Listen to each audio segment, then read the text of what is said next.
कैसा लगेगा आपको अगर मैं आपसे कहूँ कि हमारे प्लेनेट पर एक ऐसी जगह है जो सबसे डीपेस्ट मानी जाती है, जहां हम 13 बुर्ज खलीफा एक के ऊपर एक पा सकते हैं, और उस जगह को कहते हैं मरियाना ट्रेंच।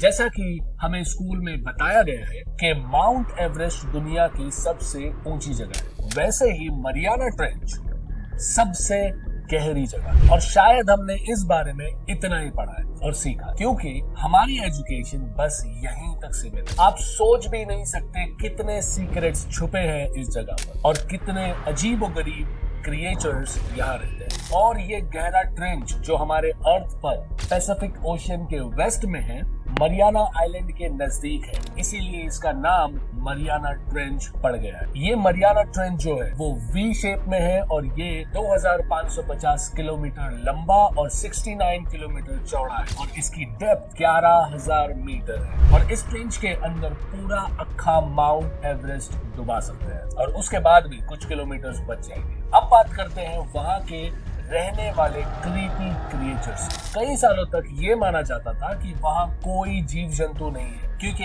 ऐसी जगह में लाइफ इम्पॉसिबल होती है। लेकिन 1958 में सोवियत यूनियन के एक शिप विटियाज ने ये बात को गलत साबित किया, और साइंटिस्ट ने ये डिस्कवर किया कि 7,000 मीटर की गहराई में भी लाइफ एग्जिस्ट करती है। और ऐसे बहुत से एविडेंस मिलने लगे, जिससे पता चला कि मरियाना ट्रेंच में रहने वाले क्रिएचर्स बहुत ज्यादा तादाद में है। और बस इतना ही नहीं, ये क्रिएचर्स रह रहे हैं मरियाना ट्रेंच के उन गहरे अंधेरे समंदर में कई हजारों सालों से। वहाँ पर बैक्टीरिया और ऐसे जानवर जिनकी रीढ़ की हड्डी नहीं होती और उनकी बॉडी सॉफ्ट होती है, जैसे जेलीफिश। और उसके अलावा वहाँ बहुत बड़े अनआइडेंटिफाइड क्रिएचर्स भी हैं, और वही एक्चुअल में रियल मॉन्स्टर्स हैं। 1960 में जैक्स पिकर्ड, एक स्विस रिसर्चर, पहले इंसान थे जिन्होंने मरियाना ट्रेंच के बॉटम तक जाने की कोशिश की। जैक्स और उनके पार्टनर डॉन वॉल्श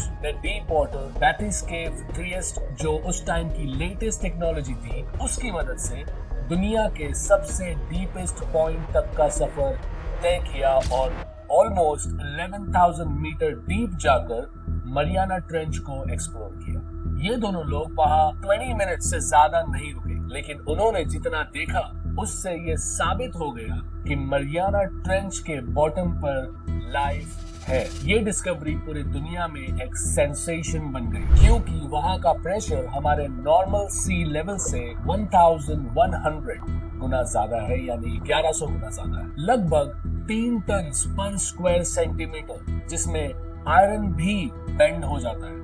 लेकिन वहाँ की मछलियों को इसका कोई फर्क नहीं पड़ता। वहाँ की बड़ी क्लैम्स, जिसे हमारी लैंग्वेज में सिप्पिया कहते हैं, और अजीब स्पेसीज की मछलियां जो साइंस के लिए अभी भी अननोन है, वो उसी कंडीशन में नॉर्मल लाइफ जी रही है। लेकिन 11,000 मीटर की गहराई पर जीवन का मिलना ही इस डाइव को फेमस बनाता है। कई सालों बाद जैक्स पिकर्ड की लॉगबुक को डिक्लासिफाइड किया गया आम लोगों के लिए, और उसमें कुछ ऐसी बातें सामने आई जिसने लोगों के होश उड़ा दिए। जब वो मरियाना ट्रेंच के बॉटम से आधी दूरी पर थे, तब एक इंसिडेंट होता। उनके लॉगबुक में लिखा था कि एक बहुत बड़ा गोल शेप जैसा क्रिएचर हमारे बैथिस केव के साथ चल रहा है, और वो खिड़की से क्लियरली दिख रहा है, और वो क्रिएचर हमारी तरफ देख रहा है, और इसमें कोई गलती नहीं है। ये वर्ड्स थे उस लॉगबुक।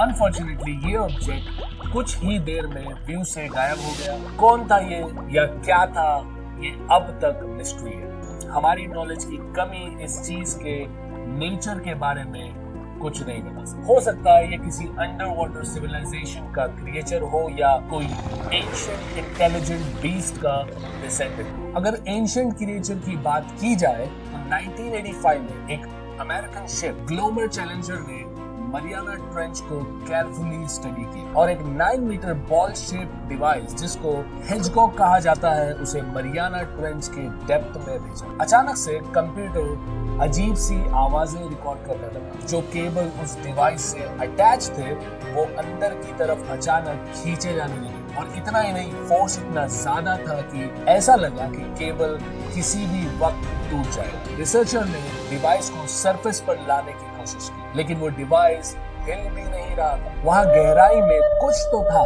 जो उस डिवाइस को पकड़े हुए था और छोड़ नहीं रहा था। आखिर में 3 घंटे की स्ट्रगल के बाद वो फोर्स रिलीज हुआ और डिवाइस को समंदर से निकाला गया। और जैसे ही डिवाइस को समंदर से निकाला गया, तब साइंटिस्ट के सामने एक बहुत खतरनाक नजारा था। ऐसा लग रहा था जैसे वो डिवाइस किसी अंडर वाटर मॉन्स्टर के जबड़े में था। डिवाइस पर दांतों के निशान थे और जो लोहे के केबल से डिवाइस अटैच था उसके टुकड़े हो चुके थे। ऐसा कौन सा जानवर है जो ये कर सकता है? ये इंसिडेंट सबके लिए काफी शॉकिंग था। टीम मेंबर्स को काम डाउन करने के लिए ऑफिशियल्स ने ये स्टेटमेंट दिया कि डिवाइस एक रॉक पर अटक गया था, जिसकी वजह से इतना डैमेज हुआ। लेकिन क्रू ये बहुत अच्छे से जानता था कि वहाँ 11 किलोमीटर की गहराई में कोई बहुत बड़ा मॉन्स्टर था, क्योंकि जो मरियाना ट्रेंच का बॉटम है वहाँ बड़े बड़े पहाड़ों जैसी चट्टाने हैं। लेकिन जो एग्जैक्ट लोकेशन पर ये स्टडी कंडक्ट की जा रही थी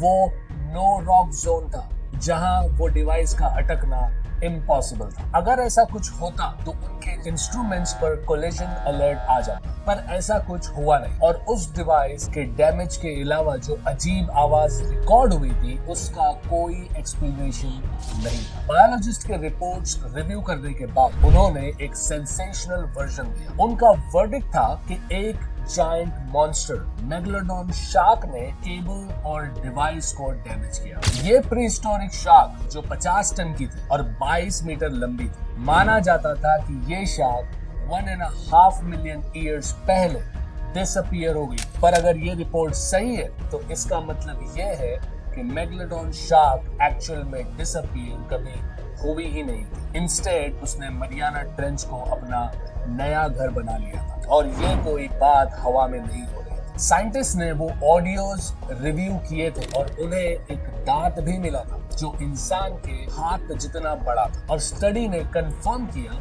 कि ये टूथ एक मेगलोडॉन शार्क का ही है। कुछ सालों बाद एक जापानीज ड्राई कार्गो शिप ने मरियाना ट्रेंच के ऊपर से गुजरते हुए एक बड़ा धक्का महसूस किया, जिसने शिप को लिटरली पानी में जंप करा दिया। पानी का सरफेस बिल्कुल काम था, कोई बड़ी लहरें या ऑब्स्टिकल्स वहां नहीं थे। एक और क्रू मरियाना ट्रेंच के पास से गुजर रहे थे। तब फेडरिको पेड्रे ने देखा कि कुछ दूर पानी का एक वाटर जेट, जैसे एक व्हेल हवा में पानी उड़ाती है वैसा, लेकिन ये उससे कई गुना ज्यादा ऊंचा और ब्रॉड था। और ऑब्वियसली ये किसी बीस्ट का काम था। जस्ट इमेजिन करो वो सेलर्स ने क्या हॉरर एक्सपीरियंस किया हो। और ये है सबसे रीसेंट एग्जाम्पल। साइंटिस्ट ने एक एक्सपेडिशन के दौरान एक अनयूजुअल जेलीफिश डिस्कवर की जो कभी कभी किसी एलियन जैसा दिखने लगती है। जेलीफिश की बॉडी और उसके लॉन्ग टेंटिकल्स रेड और येलो में ग्लो करते हैं। ये बिजार क्रिएचर मरियाना ट्रेंच के एक मिस्टीरियस और लिटिल नोन एरिया में डिस्कवर हुआ, जो सबमरीन पीक ऑफ एनिग्मा कहलाता है, लगभग 3700 मीटर की गहराई पर। शायद हम गलत जगह पर एलियंस को ढूंढ रहे हैं। जब भी हम एलियंस के बारे में सोचते हैं तो किसी और प्लेनेट पर किसी और जीव के बारे में सोचते हैं, लेकिन शायद हो सकता है कि वो एलियंस हमें हमारी जमीन पर पानी के अंदर ही मिल जाए। ये क्रीचर्स जो भी है, अजीब बात ये है कि हम ओशन की स्टडी कम करते हैं स्पेस स्टडी के मुकाबले, और फ्यूचर में अगर हम ओशन स्टडी को बढ़ाते हैं तो पॉसिबली हमें अमेजिंग डिस्कवरीज मिलने के बहुत चांस है, और हम उनके बारे में आपको जरूर बताएं। तो आज के वीडियो में इतना ही। वीडियो पसंद आया तो लाइक कीजिए, सब्सक्राइब कीजिए, अपने दोस्तों के साथ शेयर कीजिए। मिलते हैं अगले वीडियो में किसी नए टॉपिक के साथ। तब तक के लिए ख्याल रखिए अपना, अपने लव वंस का, एंड जय हिंद।